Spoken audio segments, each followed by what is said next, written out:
I'm back doing another video. I thought I'd do a little change of scenery today because, you know, I figured I'd pick a dark corner to film this. Like I said, this channel is mostly dedicated to geek culture stuff. You've seen some of my comic book videos or my movie videos that are related to comic books or video games or something like that. But one thing I haven't really touched on yet is horror. And I'm actually a really big horror fan, and I plan to do more videos on horror. And I definitely plan to do more opinion pieces on horror later on.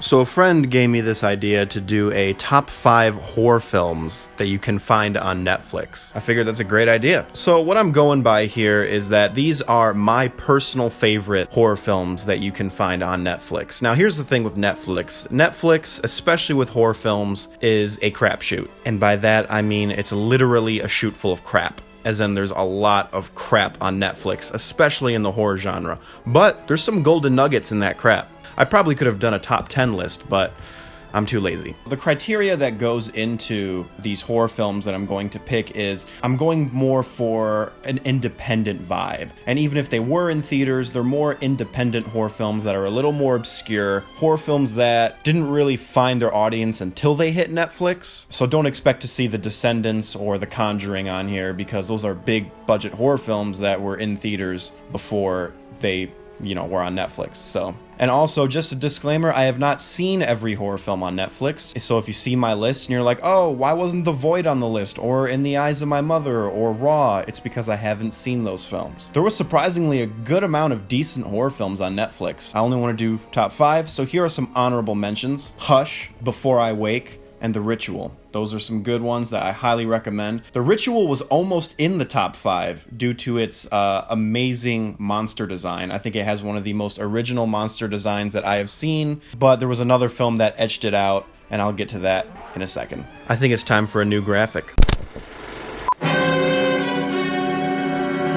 Number 5. The Babadook. So The Babadook is a psychological dark gothic horror film directed by Jennifer Kent. And I guess it's more of like a pseudo, it's like a modern gothic horror, you know? It's a very drab film, and it's very psychological. It's not in your face. The film is about a single mother who recently lost her husband, and she's trying to cope with that. She's trying to cope with this new life and all these pressures and responsibilities that she has, that she puts on herself, and that her son puts on her. Her son, who is just an absolute terror, no pun intended. And it's about her struggles with that. And that's really what the core of the film is about. Now, this film is very divisive. A lot of people don't like it because they were expecting a full-fledged monster film. That's not what this film is. The Babadook is almost not the point of this movie. The Babadook is this creature that supposedly haunts this house as this woman goes through traumatizing times and goes through these tribulations. But, you know, there's a lot of discussion over whether the Babadook is real or if it's just a part of her psyche that's playing tricks on her due to this time in her life. The Babadook sort of had an audience before its Netflix debut, but I sort of, hey,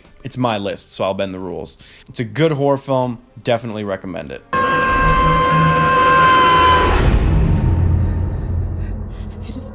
As you'll see with this next pick, I bent the rules again a little bit.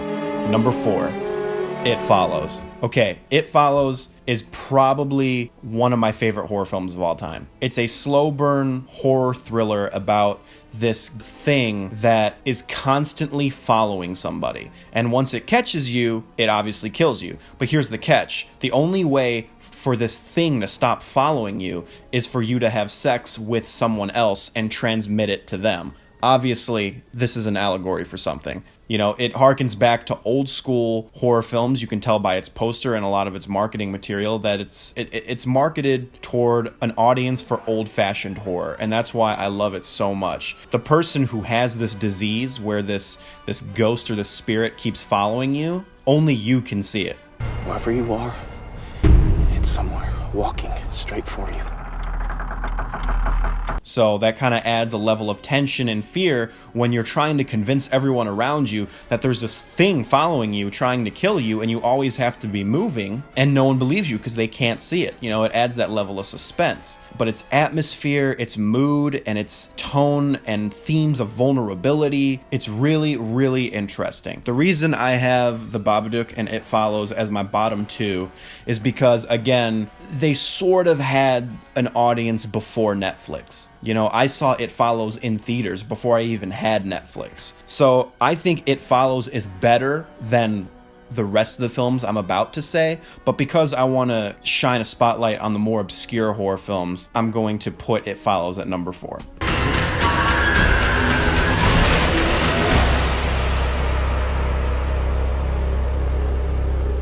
Number 3, Under the Shadow. Now, this film almost was The Ritual, but the reason I put this film above The Ritual is because this film is much more slow burn and it's much more independent, and I think this film needs more people to watch it. This film is about a woman who is in the middle of the Iran-Iraqi conflict, and there's war constantly going around her. She has to evacuate with her child, she has a child, out of Iran. She has to, but the problem is that she's stubborn and she doesn't want to. But of course, in the midst of this war that's basically going on like a mile away from her, there's a ghost that supposedly haunts her and her family. The tension is great. It is foreign, so there is some subtitles, so ooh, oh no. There's a lot of themes about the outside world coming in, where the haunting is almost secondary to the plot. It's really about this woman and her child, and it's about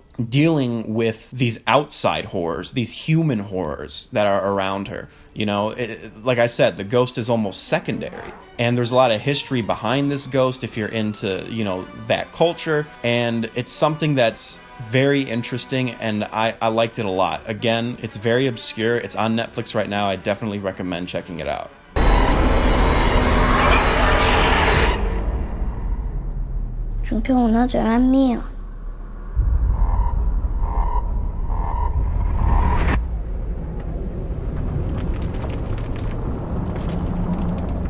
Number 2, Last Shift. Okay, this film, let me tell you something about this film. The way I found this film was someone just told me, have you seen The Last Shift? And I'm like, no. And he's like, you need to watch it now. That's all I got. And honestly, that's all I want to give you. I almost don't want to show any clips from this film, because this film, look, I don't get scared at horror films anymore because I watch so many. I don't get scared of horror films. I never really, you know, I sleep fine at night. This was the first horror film in a long time that really stayed with me, and it really creeped me out. I almost don't want to tell you anything about it just to go see it, but I will give you the basic plot. It's about a female police officer who is watching over a haunted police station as it's closing down. And that's something I liked about the film, is that rather than a house or an apartment, it's a police station that's haunted. Sanford Police Department. And the change of scenery is very welcomed. It's very cool. It's very low budget, super low budget, but they utilize camera tricks and they utilize minimal special effects to their full advantage. It's very bare bones, but it's very worth it. There's one scene in particular, gives me goosebumps just even thinking about it. Whoa, it freaked me out. And don't look up the trailer for this film, because that scene, that clip that I'm talking about, is in the trailer, and it will spoil it for you. My only complaint is the ending. It doesn't really make any sense. It's kind of cliche, it's not satisfying, and for lack of a better words, it's kind of stupid. But if you can overlook that and look at the film as a whole, it has some great scares. It's a good tribute to old B-movie genre films. I guarantee you will be creeped out by this film.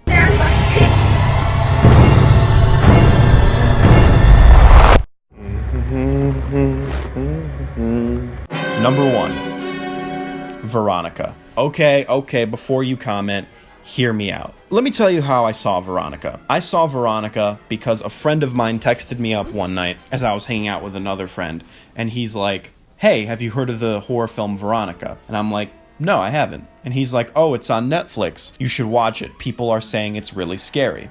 I'm like, all right, cool. So me and my friend watched it immediately after that, and we both loved it. It wasn't until after we watched it that I learned about the marketing campaign. There was a marketing campaign for this movie that hailed it as the scariest movie ever made. People are closing their laptops in the middle of watching it. It's the scariest thing ever produced, ever put to film, ever. It's the Paranormal Activity style marketing. And that type of marketing kills horror films. And that's why a lot of people aren't appreciating this film, is because people go in there with such high expectations that the film is getting ruined for them. And here, let me tell you something. Any film, any horror film that uses the marketing tactic that it's the scariest movie ever made is bullshitting you. However, that doesn't mean it's a bad movie, but I'm just saying that type of marketing campaign is a death sentence. And I do not like it when films do that. So me going in completely clean, not really knowing anything about that marketing campaign, was a huge blessing for this movie. This film is the true story about a girl named Veronica who in Madrid, Spain, died shortly after using a Ouija board with her friends. And this film is based on the police report that was made during that account. The police in real life were involved with this, and it is creepy.